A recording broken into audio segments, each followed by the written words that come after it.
Rapist rape क्यों करते हैं? ये है मुकेश सिंह, जिनको फांसी की सजा मिली थी निर्भया रेप कांड में। और उनका ये जवाब था जब उनसे पूछा गया कि उन्होंने रेप क्यों किया। लड़के भी उतने उससे ज्यादा जिम्मेदार है रेप के लिए, ये लड़के हैं उससे ज्यादा।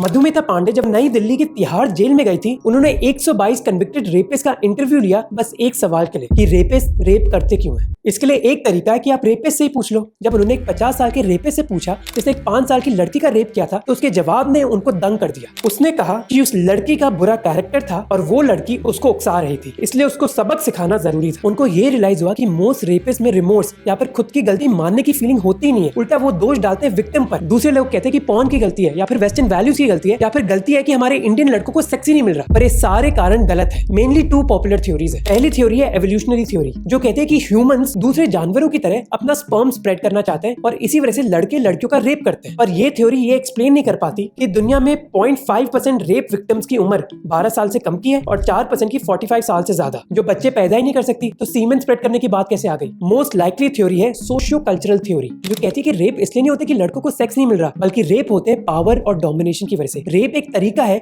लड़कियों को कंट्रोल और सप्रेस करने का। इसलिए रेप्स को सॉल्व करने के लिए हमें लड़कियों को ये नहीं बोलना चाहिए कि इनको जीन्स नहीं पहननी चाहिए, बल्कि हमें करना चाहिए जो एनजीओ तारों की टोली कर रही है, वो है कि बच्चों को जेंडर इक्वालिटी के बारे में समझाना कि लड़कियां कोई ऑब्जेक्ट्स नहीं है जिनको हमें कंट्रोल करने की जरूरत है।